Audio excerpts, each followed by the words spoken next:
Señor vicepresidente, en primer lugar, agradecer el detalle de su réplica, pese a no estar de acuerdo con sus argumentos, como he puesto de manifiesto. Voy a empezar por donde acabé. Usted dice, hemos mantenido una razonable lealtad a las diferentes instituciones. Bueno, la lealtad no es razonable, o es o no es. Yo creo que no lo ha sido, porque hoy ayuntamientos y comunidades autónomas están con menos recursos, tan sencillo como eso. Y lo que no puede ser es que ustedes hagan una propuesta que no sirve. Igual que en materia de infraestructuras, lo que nos encontramos, por ejemplo, en Cataluña, es otra vez la miopía de apostar por la autovía y por el AVE, y en un sitio que ha afectado y mucho la falta de inversión en cercanías, nos encontramos con que invierten mucho menos. Y eso sí que no es razonable. En segundo lugar, usted dice las circunstancias son excepcionales y eso nos permite acudir a la deuda. Pero es que las circunstancias no solo son razonables para las entidades financieras, para los bancos, no solo son excepcionales para esos bancos que necesitan tanto crédito, las circunstancias son excepcionales para el conjunto de la ciudadanía. Y mire, hoy lo explica una portada de periódico. Dice, 62.000 personas tienen derecho a la ley de dependencia, a las prestaciones. Solo 31.000 personas en Cataluña la cobran. No es razonable, no es nada razonable que ustedes lo que hagan es traer un presupuesto que no responde a las necesidades de la ley de dependencia. Y usted se remite a la ley y a la memoria económica. Pero usted, como yo, sabe que esa ley quedó desfasada, que esa ley no tenía incorporado precisamente la evaluación que se ha dado, que no ha incorporado a los 0 a 3 años, a las personas con problemas, con enfermedades mentales. Y eso lo que pone de manifiesto es que ustedes hoy tendrían que poner más dinero. Hoy sabemos que en Cataluña ustedes por cada euro que ponen, y lo explica, por ejemplo, la prensa catalana hoy, la Generalitat pone 3. Y lo cierto es que en dependencia se gastan 1.150 millones, mientras que en política de cheques, algo muy insólito para un gobierno que se reclama de izquierdas, gastan 5 veces más. Eso sí que no es razonable, señor Solbes. Y nosotros lo que decimos es que hay que ganar margen, que hay que ganar el margen de maniobra que ustedes sí que han ganado para responder a las necesidades de las entidades financieras. Y nosotros lo que le decimos es que sí, los presupuestos son austeros con los que más lo necesitan, pero son generosos con aquellos que, teniendo un patrimonio superior al 1.000.000 de euros, a partir del año en el que viene no van a tener que pagar el impuesto de patrimonio.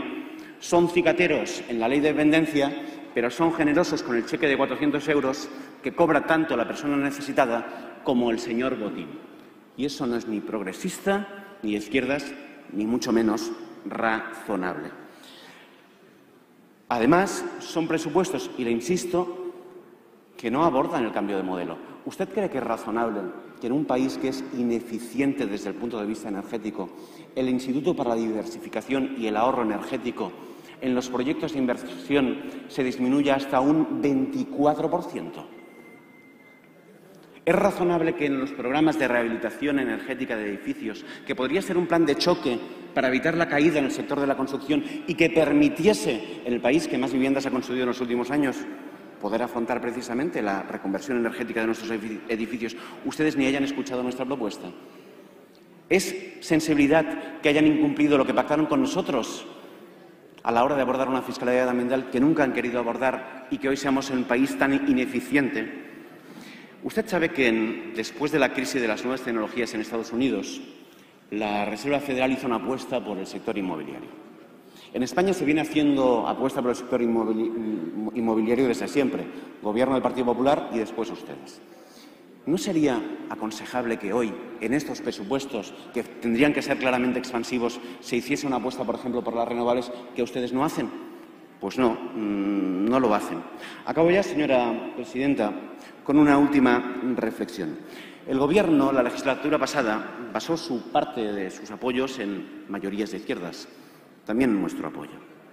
Hoy lo que hacen es pasar de nuestras propuestas, pasar olímpicamente. Y lo cierto es que mientras que el dogma del liberalismo pues ha caído, lo dice Stiglitz, los muros del liberalismo cayeron con la última crisis bursária, lo cierto es que hoy ustedes continúan precisamente con ese dogma, ustedes, el Partido Socialista.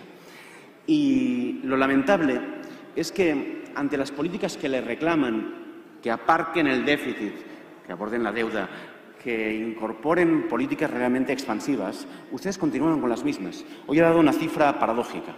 Nos ha dicho, los ingresos han caído 24.000 millones de euros. Las reformas fiscales que nosotros hemos propuesto han supuesto una reducción de ingresos de 20.000. Las cifras casan, señor Solbes. Si a eso le sumamos la política de cheques, la conclusión es clara. Ustedes han renunciado a 30.000 millones de euros, tan necesarios y tan imprescindibles para hacer esa política anticíclica que el país necesita, para hacer las políticas sociales que el país necesita, para responder a ayuntamientos y a comunidades autónomas, para cambiar el modelo. Y eso sí, han dado una vez más el cheque a las entidades financieras y, lamentablemente, sin nada a cambio. Y eso es lo que a nosotros no nos gusta. Muchas gracias, señora presidenta. Gracias, señor Herrera. Señor Ridao.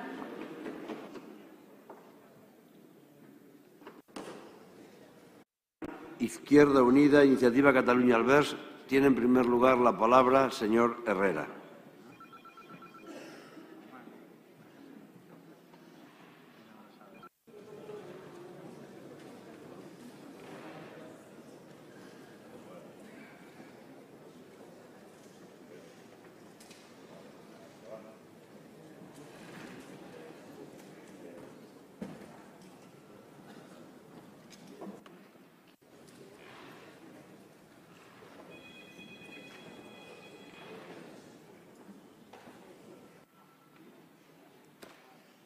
Gracias, señor presidente. Señor vicepresidente, el pasado 10 de septiembre, en la comparecencia del presidente del Gobierno para abordar la situación económica, desde un rincón del hemiciclo, desde Iniciativa Verds, pero también desde Izquierda Unida, solo una voz, la nuestra, le pedía que tenían que ampliar el margen de maniobra, ampliar la deuda pública para hacer los presupuestos que necesitábamos.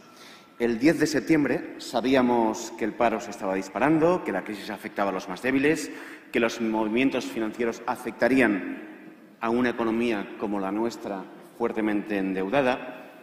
Y sí, necesitábamos un presupuesto que se basara en un análisis realista de la situación, porque nos afectaba la crisis internacional, especialmente por la crisis de un modelo, de nuestro modelo basado en el ladrillo y en la construcción.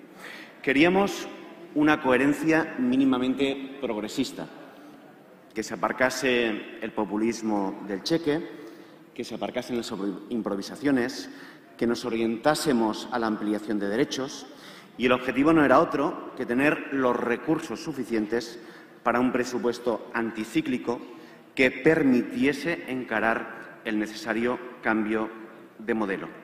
El problema es que los argumentos que negaron nuestra petición de incrementar la deuda son los argumentos que ustedes han utilizado para ampliar la deuda, para dar crédito y recurso a las entidades financieras.